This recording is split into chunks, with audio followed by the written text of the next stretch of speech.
a long time ago, I don't know how long ago, I wrote like an article about it and everything. Yeah. We actually have 2 articles that you wrote. We do? Well, there's the best free and open source apps for churches. That's right. I remember that one. And then there's the truth about open source church management software. I vaguely remember writing that. We've written so much, and it's been a long time, and we've slept since then. Yeah, so it's been a couple of years. No, I was thinking about this a lot just because my church uses an open source church management software. Okay. And there are a lot of churches that use open source, not just church management software, but just software in general for their churches. And it's such an interesting topic just because open source, there's a lot of software out there that people can go on GitHub and get. If you don't know what GitHub is, it's like if you know how to code, you're using GitHub every day probably. Yeah. But there's a lot of good software out there that's open source, and so you can grab that software and use it.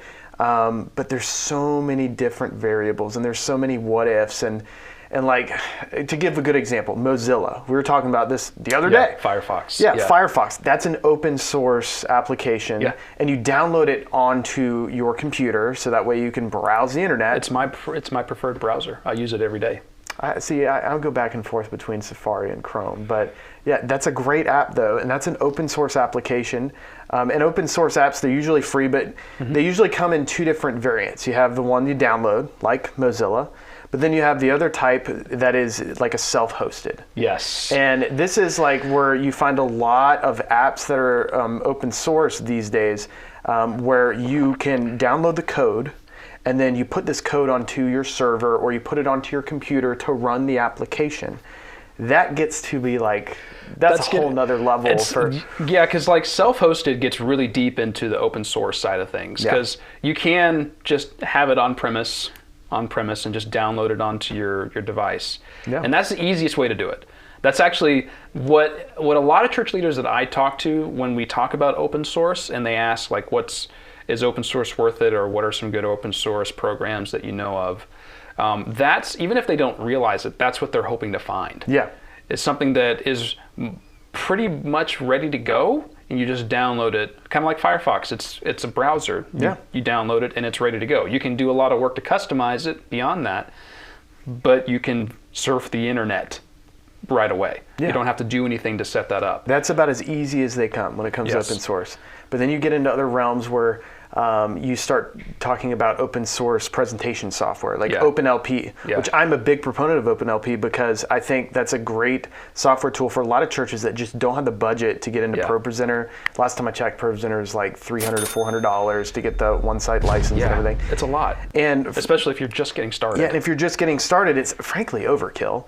I've seen a lot of churches do perfectly fine with just Keynote, if we're being honest. For real. But softwares like those, they can really serve a great purpose, but you just have to always keep in mind that like typically open source isn't going to be like the bee's knees and be really easy to use. And then you have the other flip side where you have some open source applications, like some church management software tools I've seen out there that are open source, where they are extremely powerful and extremely malleable. That's your word of the day. Malleable. That's the $5 word. You can make these things do so much. You can have whatever integration you can imagine because you can integrate it with all these other different companies with the APIs and stuff. But you get into, to do all that, you got to know your stuff. You got to know your stuff. Yeah. That's where you get into like the self-hosted side of things. Yes. Because something like church management software, if you're building it as this, here's another $5 word, bespoke program that's custom just for you, that takes a lot of time and a lot of knowledge. And then you have to like take that and put it on your own server, whether you're renting it or you own it. Either way, you have to do that, and then you have to what's the word? You have to support it.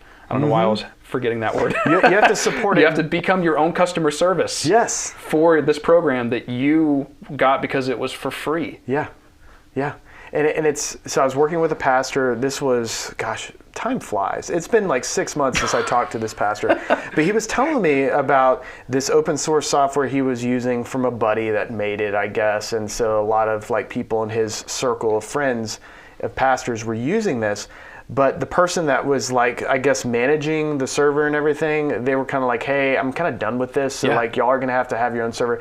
and he was just like, I couldn't. Yeah, like I had him doing it because I couldn't. Yeah, and then he said I was able to figure out how to put in a server. I purchased my own server and rented it out through AWS and everything, which I was thoroughly impressed by, because the guy's like, I don't know how to code. But he's like, I just got to a point where I was spending hours trying to figure all this out when I could have already paid for ChurchTrac or any other church software at that point. To be able to communicate with my people, manage my database and all this stuff. And so it really just comes down to your skill set, man. It comes down to your skill set. And like in that pastor's case, the original motivation to go with something like open source is now blown out of the water. Because a lot of church leaders that I talk to we're at small churches, and we have a limited resource in terms of finances, and so we're all the time, like as church leaders, we're looking for ways to save money because we want to use as much of that little bit of money we have toward actual ministry, not toward other expenses. And so we see open source and we think free and we think, oh boy, this is great. This is exactly what I've been looking for. But then you get into the hidden costs of open source, like buying a server if you're doing self-hosted. On-premise is great because you probably already have the hardware you need. It's just, right here. It's just you already own the desktop or the laptop. But then self-hosted, you have to rent or buy a server, and then you have to have all that know-how, and then you also have to have the time to support it and manage it and run it and fix things when they break, and build things that aren't already there, like a malleable open source program that you can make it to whatever you want it to be, but you have to take the time to do that. And it really just comes down to your needs of your ministry. And I see there are a lot of churches, like mine is a good example of a church that has so many different applications and tools that they're using because of the size of our church, that they need something that they can really customize that's open source. But most churches are not in that boat. The church that my wife and I had been going to for the past couple of years, like, it's tiny. There's no way that they could look to any open source and have the time to, even the stuff that's on premise, you download it, it's mostly ready to go.